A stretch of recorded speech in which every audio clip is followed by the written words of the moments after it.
this 2011 Impala is I've got some shift solenoids that aren't working properly.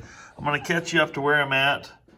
What I've got, this cover here on the transmission, there's bolts all the way around the perimeter, all the way around, that need to come off.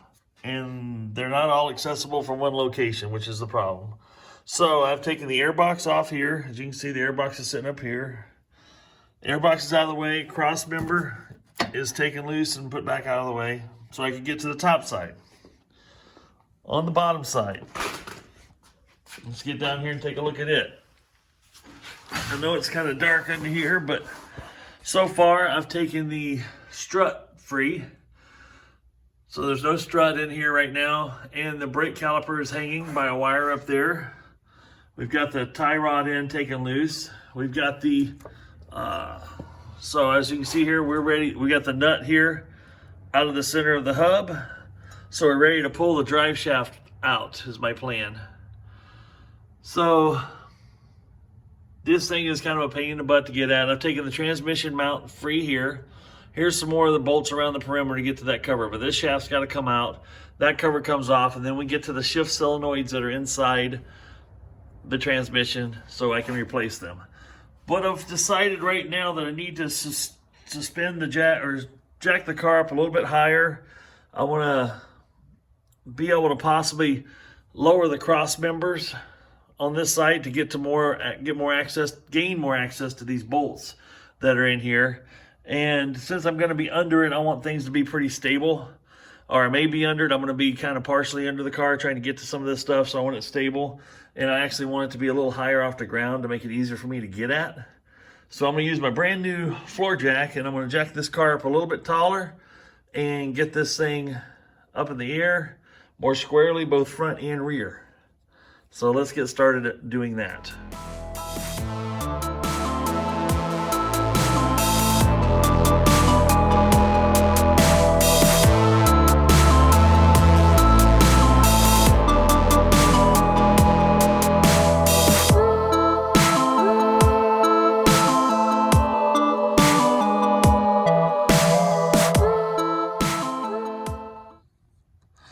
Okay, here we are with the car clearly supported off the ground with 4 jack stands. What I'm thinking I need to do here is I'm going to try to, I've got, see if you can see it here, a subframe bolt here and a subframe bolt back there that holds this whole aluminum subframe to the body. So what I'm going to do is get a jack underneath this part of the subframe here and break these 2 bolts loose and see what happens when I try to lower this down. What I'm trying to do is lower this cover part down below this part of the frame, and I'm hoping that will let me have access to pull the cover completely off and out of the way, which will give me clean access to all the solenoids. It might seem like a little extra work to get this, but just the ease of being able to do it, of being able to work in there comfortably, is important to me, to do it right. So that's what I'm going to attempt to do. Let's see what happens.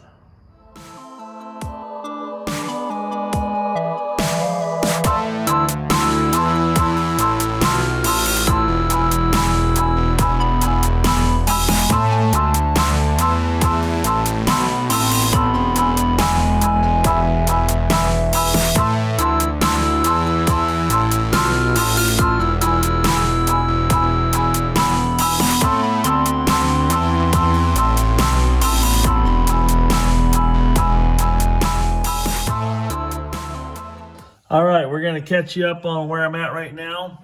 In order to get this transmission cover to drop low enough in the frame here, as you can see, it comes up behind the body line. And from what I can tell, it needs to come this way a ways to get the cover completely out of my way to access my solenoids. I have seen people do it where they've got the cover barely open and says, hey, be careful, don't drop this. Well, I drop things, so I can't go that route. But what I did is, you can see here, where the subframe is now loose. The upper one over here is loose. The back one is loose. You can see it's actually, oh golly, 5 inches down right now, and I can actually flex it down a little lower if I need to. I just got the jack under it right now holding it. with some blocks. So I've got 3 jacks going on under here. Let me get under here and show you what I'm doing. So I've got a jack on each side of the subframe here. I've got the subframe completely loose on both sides. And I've got a jack underneath the engine block. And that way I can control the subframe and the engine block independently of each other. So right now I'm actually capable, and I'll do it when I pull the cover off, I can actually now lower the engine down low enough to get this cover completely exposed so I can pull it straight off the side through this opening, which is going to give me great access to work on it. The other thing I had to do is I had to take the steering sector, it's hard to see here, the rack and pinion setup here does have 2 bolts, one here, one on the far side, that have to come out to relieve this. This is hooked to the firewall basically.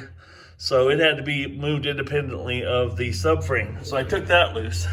Took my sway bar links loose here on both sides. I had to take the sway bar link loose here to allow me to be able to pull the bolt out of the other side of the steering sector. Anyway, with that being said, let's go up to the top side here. The other thing I did is I've taken this upper motor mount loose, dog bone mount as they've called them, or something like that, to allow this side of the engine to move more independently up and down. So with that all being done now, this is taking several hours to get this far. With that all being done, let's see if I can show you some stuff over here. As you can see, the sway bar is loose here. I was able to leave this tie rod in connected and the whole drive shaft on this side connected. But that's where I'm at now. I think I'm ready to now drop the engine down. I can now access, first thing I'm gonna do is pop this drive shaft out. Then I'm gonna go after these bottom bolts. Once the bottom bolts are free, I can lower the motor down. I can access all the bolts around the whole perimeter, I believe, from this fender well. Once I get that off, I can pop the cover off, access my shift solenoids, yeah, and hopefully get this job done and put this piece back together, solder a few wires back together that the mice took care of for me when it was parked out in my shed. And we'll have this bad beast back on the road. So let's get after the old cover bolts here.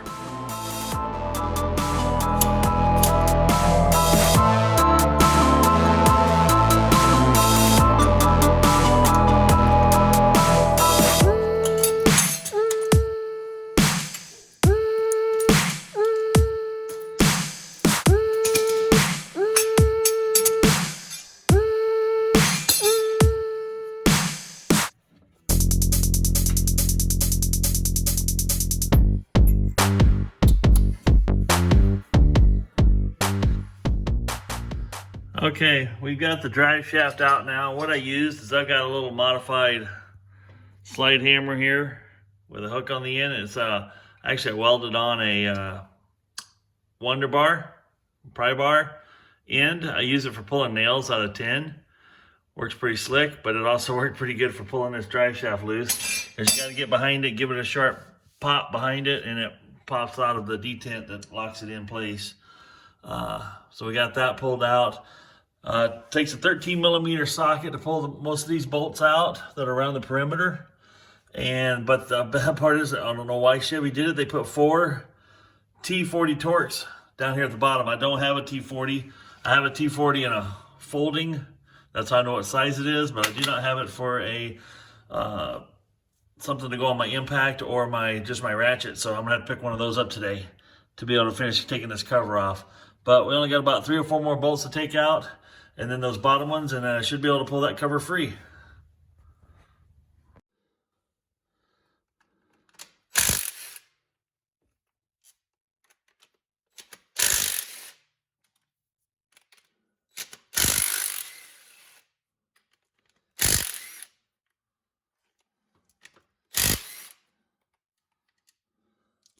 All right, we're back out here working on the transmission again this morning. I've got my T40 Torx drive, 3/8 drive tool that I picked up at Napa yesterday morning. Going to take the last bolts off on the bottom of the transmission cover, and we'll get that cover off. In other news, it's 49 degrees in here. It's actually 12 degrees outside, so that's why I heated my shop, because it would be really, really cold out here otherwise. Well, let's get that cover off and see what we got.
Video I watched said this is a reusable gasket.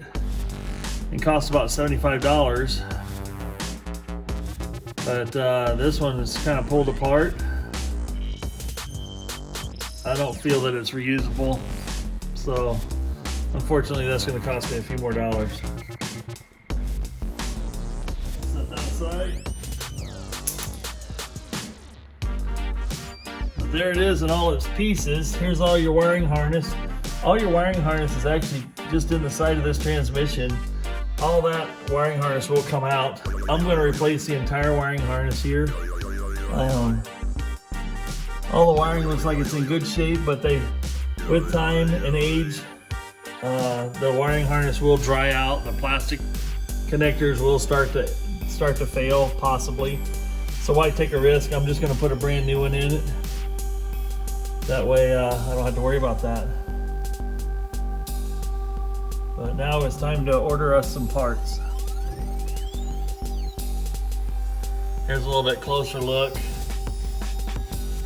at the wiring harness and a lot of the solenoids. I'll tell you what each one of these do.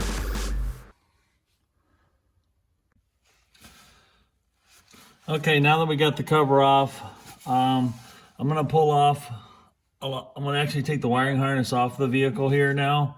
I've got a new one ordered. There's nothing saying you can't reuse the old one.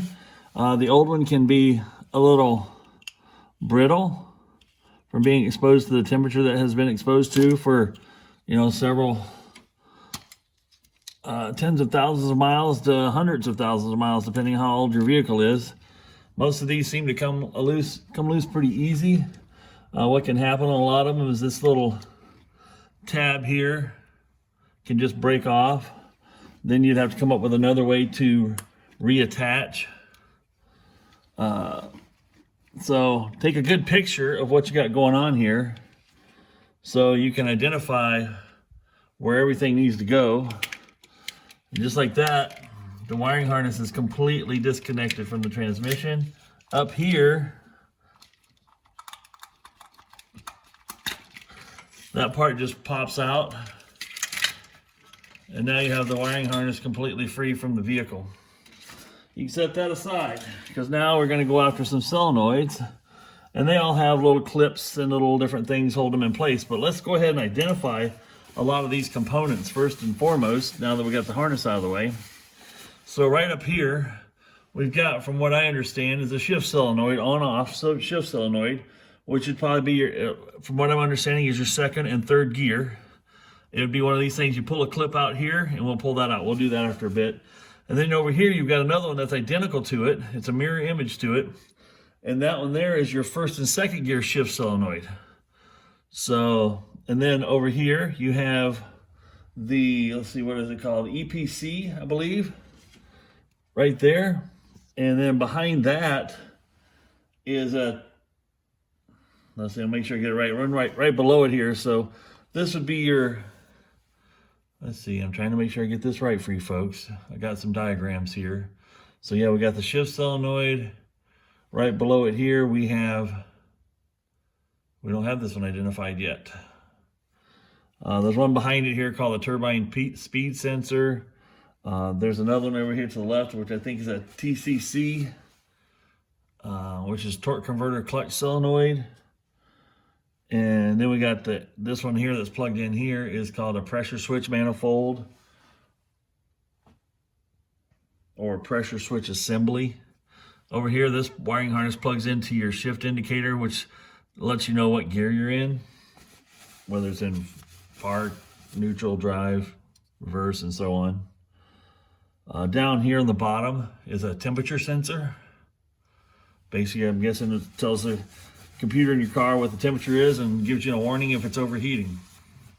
So yeah, the clutch, there's not one plugged in down here anywhere. Yeah, from what I'm understanding here, torque converter, clutch solenoid. Back here, turbine speed sensor. Right here, pressure control solenoid. And then, like I said, the shift solenoid. I've ordered a kit. Picked up at my Napa store. I picked up a new gasket for here because my gasket was damaged, the one that goes around the perimeter. That gasket does come with another ring that goes in here that seals this off.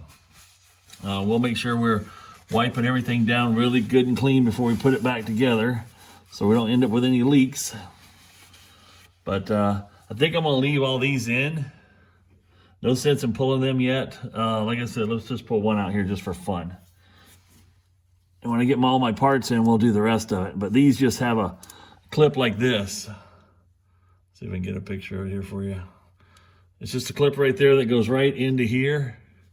And it's just a push in. I'm assuming that will pull that out. There you go. That clip actually just goes right in between here when it's assembled. So you can see where it's at right there. Well, that's all it takes to change the solenoid is push that one back in, push your clip in. That's changed. So this is not going to take me very long to change these out now. This one here, I actually got a pressure switch is also ordered. These two go through and tie the whole piece assembly here together. This just holds this part here in place. So there's just 3 bolts there. I'll pull that off, put a new one on, put all new solenoids that I've got ordered in here. I'm not ordering a new temperature sensor, but the other, I think I got 1, 2, 3, 4 of them in the kit that comes in. The turbine speed sensor that's back here, I believe that's a turbine. I'll probably have to order it separate because I couldn't find it in a kit form. But otherwise, it's relatively simple. Like you just saw, the wiring harness comes loose real quick and easy. And so I'm going to keep the old one laying here because it's got color codes and everything, or color-coded clips on it. I'll be able to match it up with the new one and make sure I get everything in the right place.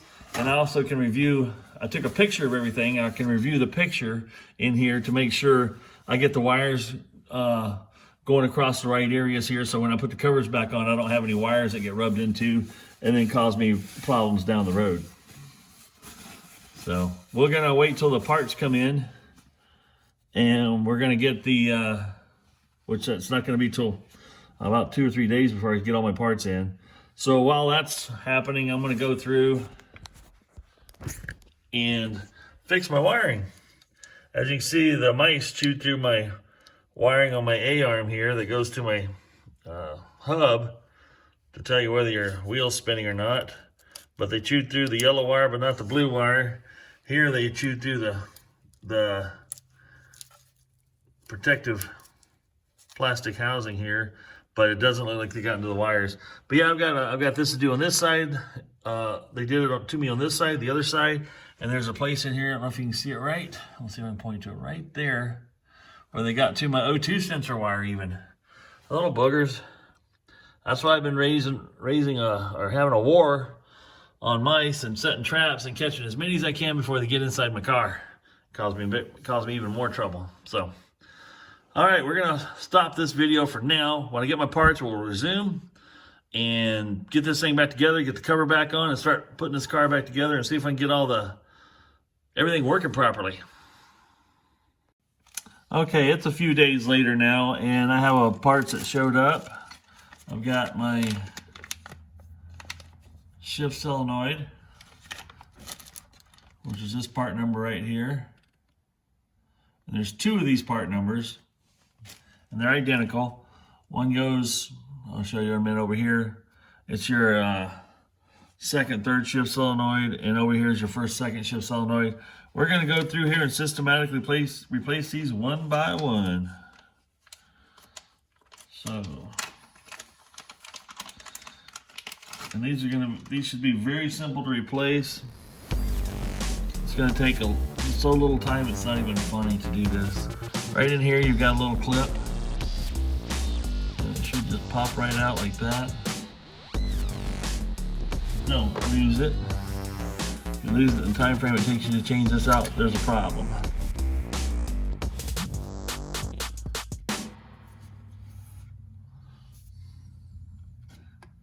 There's a spring-loaded plunger behind this one.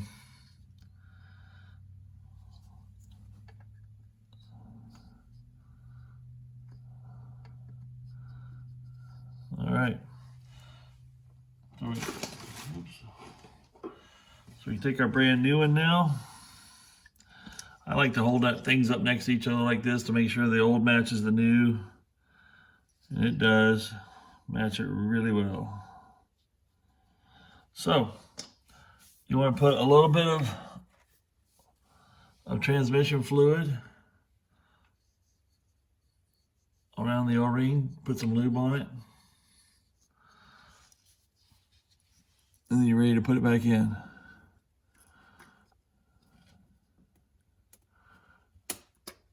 And once it pops in,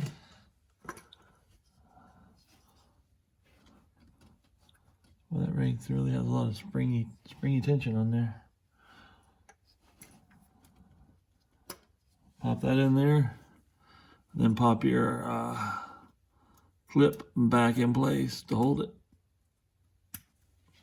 Just like that. That one's in place.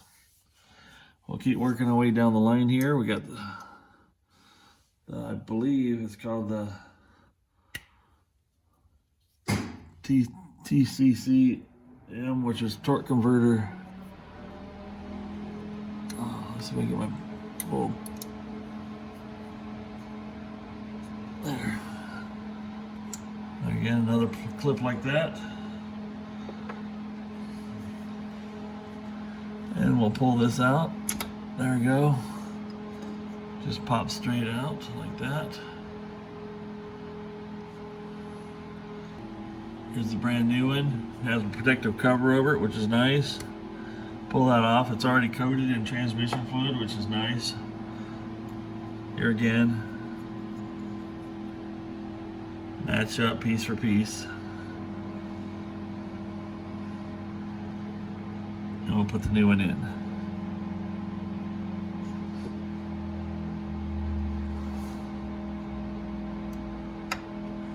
There it goes. Goes in with these.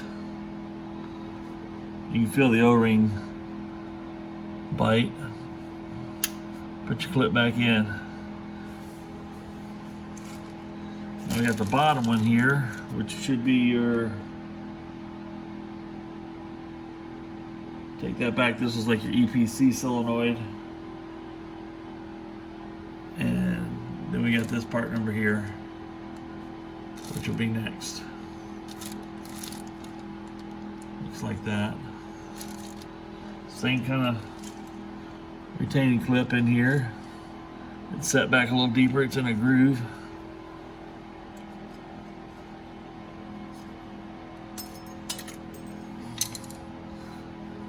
Another clip like that.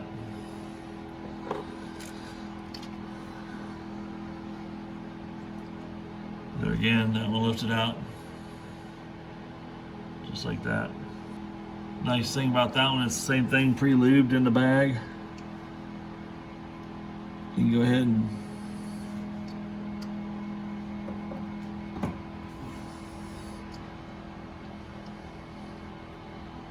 see if you can get it worked it back into place here.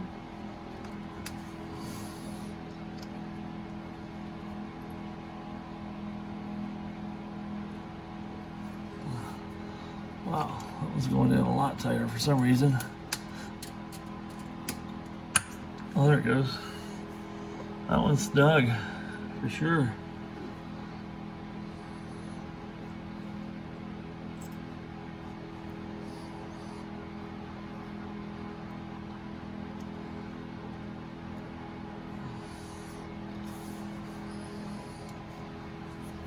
Get the clip back in place.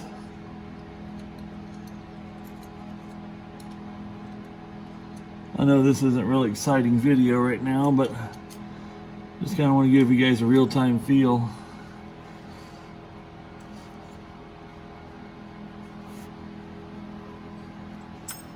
Whoa.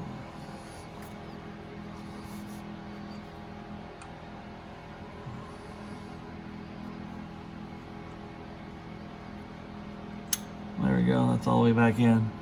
So we got those three on that side changed out. Now there's another one I want to share with you here.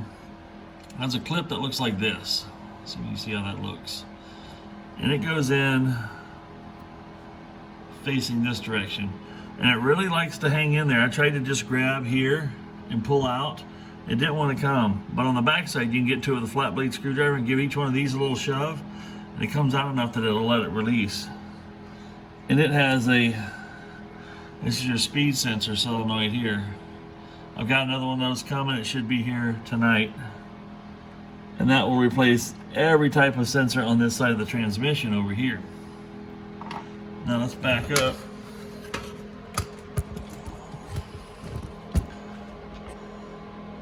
And now we're ready to do the second, third gear shift. Pull the same clip out. Pull this solenoid out. There again, I was able to order all this off of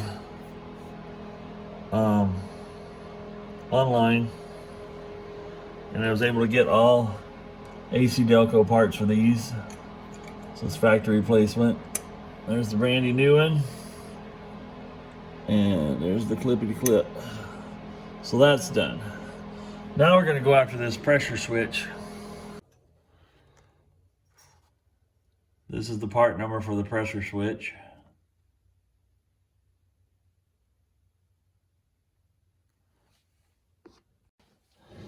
Now to remove it, I've got my little 8mm socket here. We'll break these loose. Those are relatively snug. Now, if I remember right, this should be a short screw.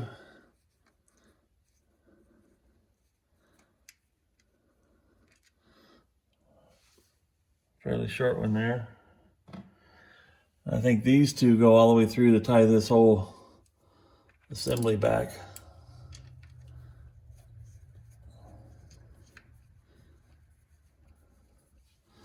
As you can see, this just sits on the front of this, has an O-ring I'll show you.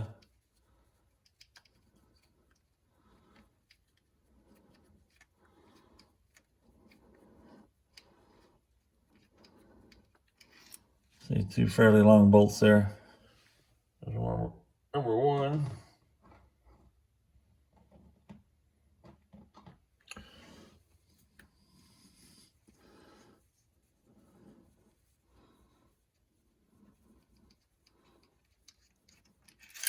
And number 2. There's the back side of this. I don't have a lot of good light here, but there's an O-ring that sits right there. Right around that face there. That's your sealing. Goes around here for detects your pressure to make sure you have the right pressure. So be very careful to make sure that O-ring, this one's got a black O-ring right there that sits right on it. Well, then I go and drop the darn thing. That was brilliant. It's okay, survived. It even survived me. Okay, that's why I've kept a very clean workspace while I'm trying to work around here.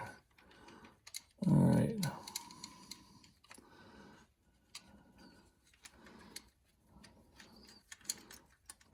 Double check everything looks good. Everything's where I want it.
And there you have all the bolts in. All your pieces are in, except we got one last switch in there to do. So that speed sensor. So while I'm waiting on the speed sensor, I do have, ta-da, the brand new wiring harness.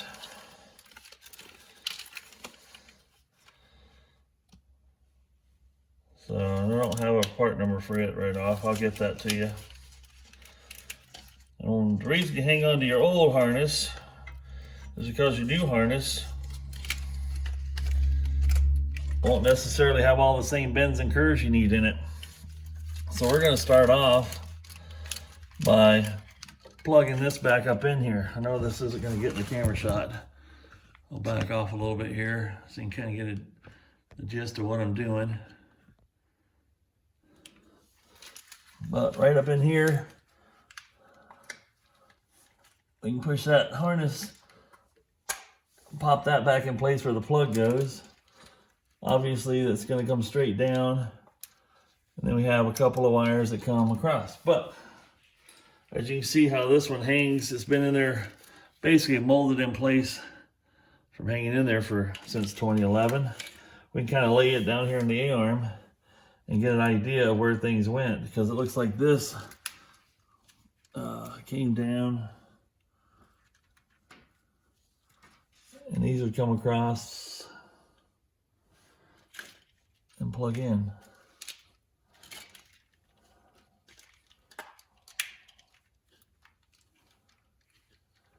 And it's all the same length. Just a matter of getting it where it should go. So this one's going to come clear over here. Plug in right there.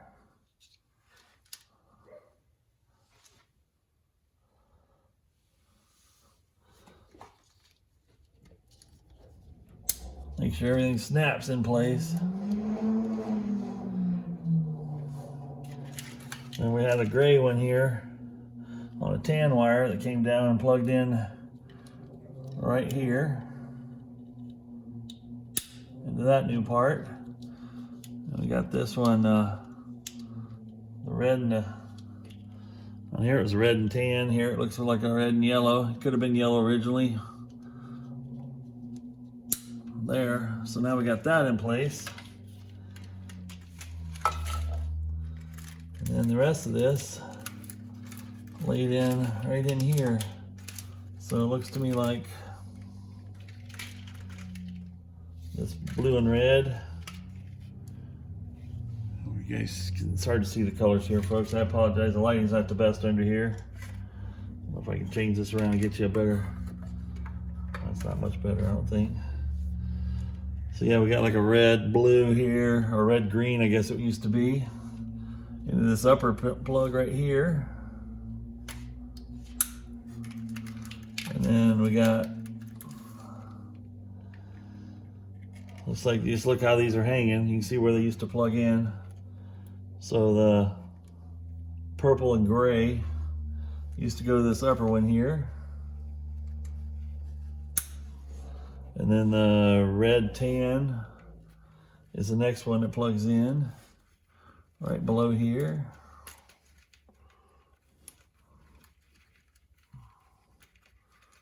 Come on, let me put this one down so I can do it. Here are two hands. There we go. And then this one I'll plug back into the one I'm waiting on. And then this came down around over here, it looks like. This is the, oh, that's the temp sensor. Okay, I see how that works. It actually just pushed right up in there. I unplugged it, but looks to me like you just pull this whole thing off here. Oops, I broke it off. Let's get that out. Has one of them push-in thingies. Yeah. So it just pushes in.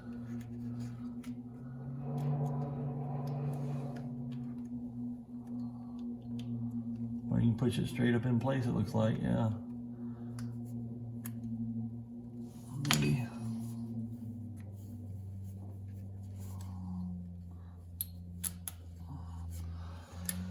There we go, we just push that straight up in place, and I think all that's just gonna lay right in there like that then. So it came with, the wiring harness came with a brand new temp sensor, so that actually takes care of everything except for the shift position, which shouldn't need replaced.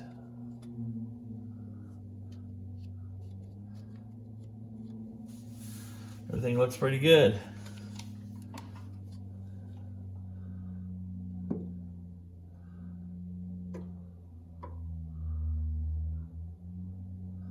Everything's plugged in where it should. So we'll wait for that one piece to come in. And we'll be in business to put the cover back on. Okay, since we're so close to being able to put this cover on, I'm gonna go ahead and start wiping down and get these edges where the gasket goes all cleaned up to make sure there's no dirt and debris there. You can see around the gasket area where you can clean it up pretty good. We want this to seal up real nice. We don't want it to leak when we're all said and done. We put a lot of work into this, a lot of effort. Last thing you want to do is have this cover, when you get it all back together running, is leak. Now I had to replace my gasket. This is what they say is a reusable gasket, but my gasket, the molded surface came apart. Molded rubber came apart from the metal surface. So I wasn't able to reuse it for the $30 some the gasket cost. It wasn't worth trying to reuse it and save $33 and actually caused myself a lot of headache. So you can see there's a little bit of rubber debris here. I want to get my gasket scraper and run along there. Same here, I want to get this surface clean. There is a flat O-ring, square O-ring that sits against this face. And you want to make sure it's in good shape. And that might be one I might put a little bit of dab of light grease to hold it in the pocket while I put it in place, because you don't want it falling loose and then not sealing up around here for your drive shaft area. But I'm pretty pleased with everything so far. Let me get my gasket scraper and kind of scrape on that a little bit. I want to be very careful not to scrape any metal. You're just trying to take the gasket residue off. Does that help you see it at all? Probably not.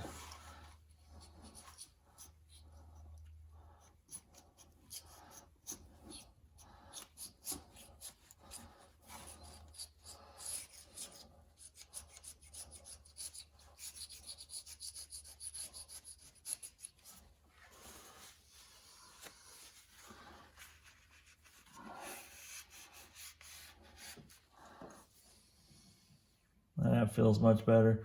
And you can still see the black stain there, but now it feels smooth. You don't feel that roughness from the rubber that was left behind.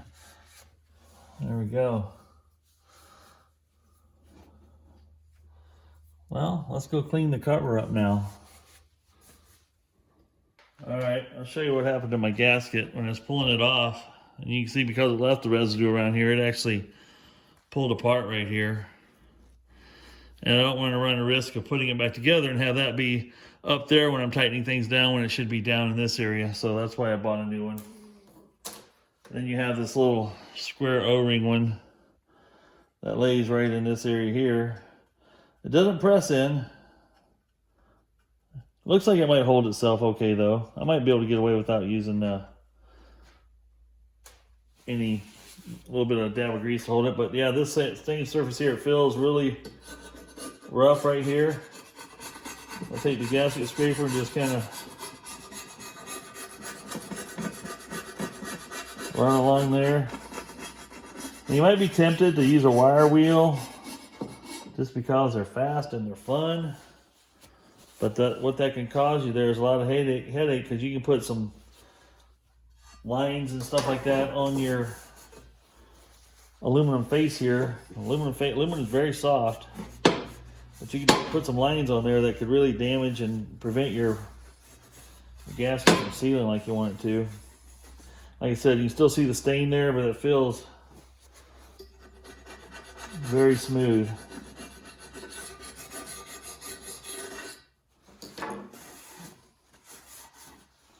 There we go.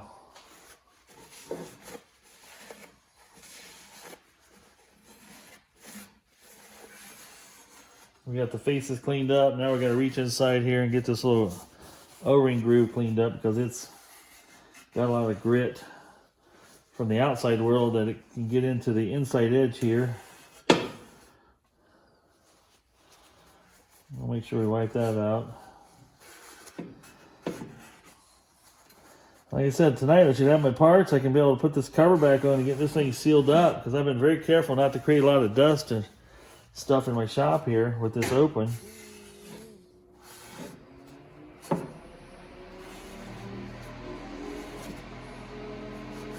The old trusty heater kicking in.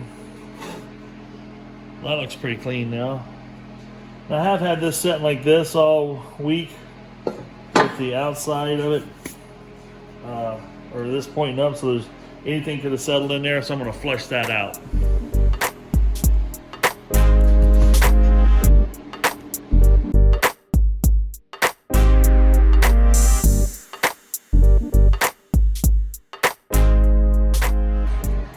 Alright, we got the inside cleaned, and we'll store it right now until I get my other parts in this evening.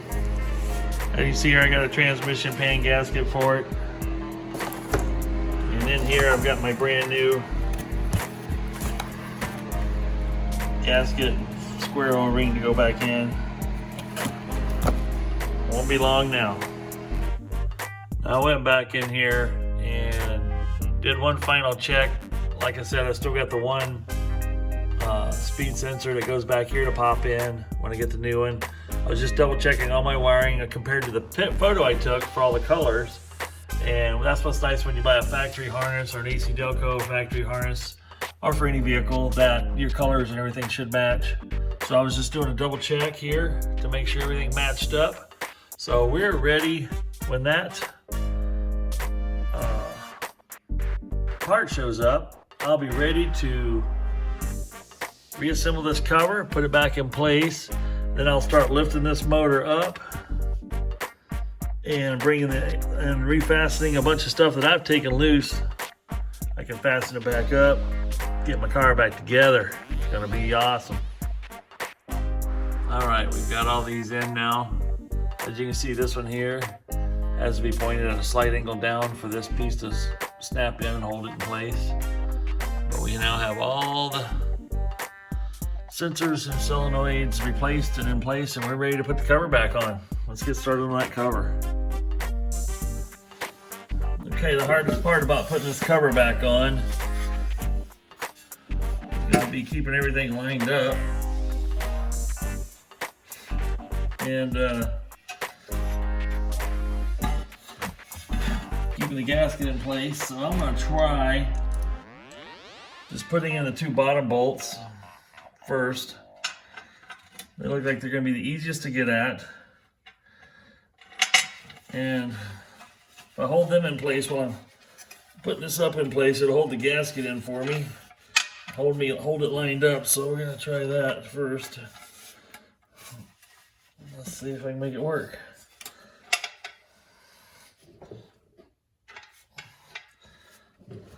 So we got to sneak this back up in here.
It up for this car. I have now put about 55 to 60, I think it's close to 65 miles on it now since I've done the change out on all these parts in the transmission. It is shifting and working beautifully. It is not having that hesitation when it takes off from the drop into, like, feels like it's dropping into gear when you're at a stop sign and you go to take off and it revs up and then clunks into gear. That has gone away. The shifting between first and second and third is smooth and slick and buttery like it should be. So there again, this was about, with the harness and these sensors and the pressure sensor there. It was about $255 in parts. And miraculously, I was able to order every bit of this off of Amazon for my car. So I can't complain too much. I got all AC Delco stuff. I got basically original parts back in it. So the first parts went 124,000 miles. If these go 124,000 miles, I mean, my car's gonna have 250,000 miles on it. And this is a cheap fix, $255. Plus, it took me about 9.5 quarts of transmission fluid to top everything back off. Because I did change the pan on the bottom. That's one thing you definitely want to do. The last thing I didn't show is dropping the pan and changing the filter and getting that done.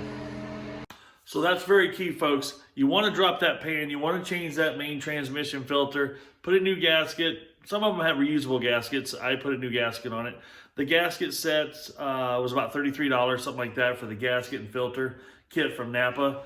So I bought a brand new filter and gasket and put that in there. That was the last thing I did before I topped it off with fluid and started it up and to see how things were going to perform. But it's performing flawlessly. The thing runs. I forgot how smooth and nice my old Impala rides and drives, and the smooth power it has with that little 3.5 liter V6. It's just a good all-around vehicle. I really like it, and I'm surprised it took me a year to get it back up and going again, because I just parked it. I've been driving this old donkey here behind me for pretty much since I got it, and you know, wanted to get the car back on the road. I usually don't drive, it sounds weird, I usually don't drive my four-wheel drive Jeep in the winter. I'd rather have my Impala. My Impala is pretty sure-footed, it's low to the ground, and I can't tell you how many miles I've driven and seen SUVs on their sides or on their lids, and usually 9 out of 10 or 99 times out of 100, I'll see a car that just went off the road and it's upright. So anyway, I just prefer my front wheel drive Impala. I'm gonna get some new shoes for it today, hopefully. Just something better, nicer riding, whatnot. So anyway, I could ramble on forever.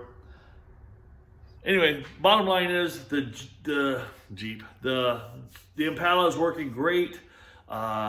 This is not a job for the timid. I didn't go into great detail of how I lowered the motor, but you can see lower the motor in the framework and take all that loose so I could get it down so it's accessible or easily accessible, like I showed you. But it is worth doing, because you could pay $1,500 to $2,500 depending on where you go for a transmission rebuild job. And that we'll find out. Time will tell. I will give updates as the year progresses this year. But you can spend that much money getting your transmission rebuilt, or you can do $250, do all that labor yourself, put solenoids in it, and it runs good. Now, if your transmission fluid is burnt brown to black, your transmission's done. My transmission fluid, I change it every 25,000 miles. I keep it pink and fresh and good. So I knew that the rest of the transmission should be in great shape. That my problem was the inherent problem that most of these Impalas have. And this is I think it's a T65E transmission. So, folks, I hope this video was helpful for you. If you're getting ready to dive into your car, it's going to take you a few hours to get it done. I probably had a total of, I'll bet you I had a total of 15 hours, maybe even close to 20 hours to get that job completed. But I worked on it on and off here and there over the course of about 2 to 3 months. So I wasn't in a big hurry. As you saw in my other videos, I actually finished my entire shop on the inside while the car was sitting here up on jack stands half tore apart. So, but now that it's nice and warm, because it's about 12 degrees outside right now. I've got it set, it's running 56 in here. I had it at 60 while I was working on the car. It was nice to have this finished so I could do it inside in warm weather. So you guys get out there and do something fun. I hope this video was helpful. If you want to see more of my stuff, subscribe, hit the notification bell if you want to get notified every time I drop a new video. I'm getting close to dropping some more videos here. I've got some more boat projects. I know that's what I call my, always talk about Michael's Backyard Marina, because I do like to work on boats, but I have to work on some other stuff here and there as well. We'll get back after some boats here before too long. And now I got a shop that's warm that I can back it into and work on my boats in the wintertime and enjoy it. So guys, get out there, gals, get out there. do something fun, tackle a big project. Don't be afraid. Michael out.